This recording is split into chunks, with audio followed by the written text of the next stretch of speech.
এবার থেকে মৎস্যজীবীরা সাগরে মাছ ধরতে বেরিয়ে কোনো বিপদে পড়লে লিখিত বার্তা পাঠাতে পারবেন, যা অত্যন্ত গুরুত্বপূর্ণ। সেজন্য দুর্যোগের সময় লিখিত বার্তা পাঠানোর সুবিধার্থে মৎস্যজীবীদের ট্রলারে বসানো শুরু হয়েছে অত্যাধুনিক টু ওয়ে এমএসএস ট্রান্সপন্ডার নামক যন্ত্র। এতে ইসরোর প্রযুক্তি ব্যবহার করা হয়েছে। কেন্দ্রীয়ভাবে একটি অফিসও তৈরি করা হবে, যেখানে সমস্ত বার্তা ও তথ্য আসবে। আবার সেই অফিস থেকেও বার্তা পাঠিয়ে দেওয়া হবে সংশ্লিষ্টদের। শুধু তাই নয়, ওই অফিসে বসে আধিকারিকরাও মৎস্যজীবীদের বার্তা পাঠাতে পারবেন। ধরে নেওয়া যাক কোনো ট্রলার যদি ভারত বাংলাদেশ জলসীমা পার করবার চেষ্টা করে, তাও এবার ধরা পড়ে যাবে এই প্রযুক্তির সৌজন্যে। কারণ জল সীমানায় দ্রাঘিমাংশ ও অক্ষাংশ ধরে জিও ফেন্সিং করে রাখা থাকবে। তার সঙ্গে সেন্সরের মাধ্যমে যুক্ত থাকবে ট্রলারে বসানো যন্ত্রটি। সুতরাং যে মুহূর্তে ট্রলারটি জলসীমা পেরোতে যাবে, কেন্দ্রীয় অফিসে তখনই অ্যালার্ম বেজে উঠবে। তবে মঙ্গলবার ওই যন্ত্র নিয়ে মৎস্যজীবীদেরও বিশেষভাবে প্রশিক্ষণ দেওয়া হয়েছে। ওই প্রশিক্ষণের সময় উপস্থিত ছিলেন দক্ষিণ 24 পরগনার জেলা পরিষদের মৎস্য কর্মাধ্যক্ষ জয়ন্ত ভদ্র, অতিরিক্ত মৎস্য অধিকর্তা সুরজিৎ বাগ সহ অন্যান্য আধিকারিক। এদিকে প্রথম পর্যায়ে 500টি এই যন্ত্র বসবে ট্রলারে, তার মধ্যে 300টি দক্ষিণ 24 পরগনায় এবং বাকি 200টি পূর্ব মেদিনীপুরে। আর আগামী বছর বাকি ট্রলারগুলির জন্য কেনা হবে এই টু ওয়ে এমএসএস ট্রান্সপন্ডার যন্ত্র। মৎস্য বিভাগের এক আধিকারিক বলেন, প্রযুক্তি উন্নত হয়েছে, তার সঙ্গে তাল মিলিয়ে ট্রলারগুলিতে বসানো হচ্ছে নতুন ধরনের যন্ত্র। ওই যন্ত্রটি মৎস্যজীবীদের নানাভাবে সাহায্য করবে।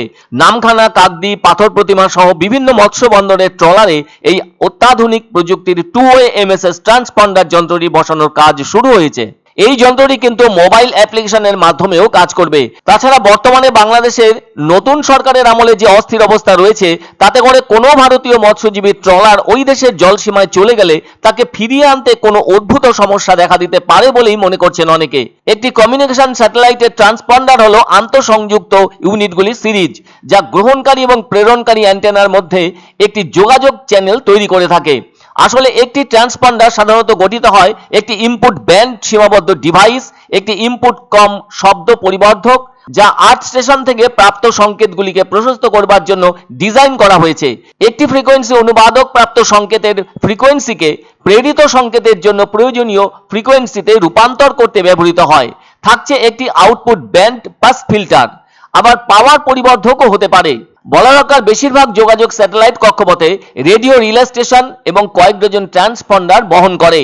প্রতিটির ব্যান্ডউইথ 10 মেগাহার্টজ। আবার ডেটা কম্প্রেশন ও মাল্টিপ্লেক্সিং এর মাধ্যমে একাধিক ভিডিও এবং অডিও চ্যানেলগুলিকে একটি একক ওয়াইড ব্যান্ড ক্যারিয়ারে একটি একক ট্রান্সপন্ডারের মাধ্যমে ভ্রমণ করতে পারে।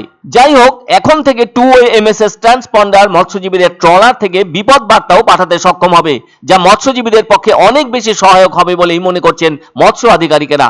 ওই মেশিনটা লাগালে আমাদের সংকেত, মানে বোটের মধ্যে কোনো যদি বিপদ হয় সেটা সংকেত পাবো, বা ফিশিং করার জোনটা, যে কোন জায়গাটা আমরা ফিশিং করতে পারবো সেই জোনটাও মালিক পক্ষ জানতে পারবে, অফিসাররাও জানতে পারবে।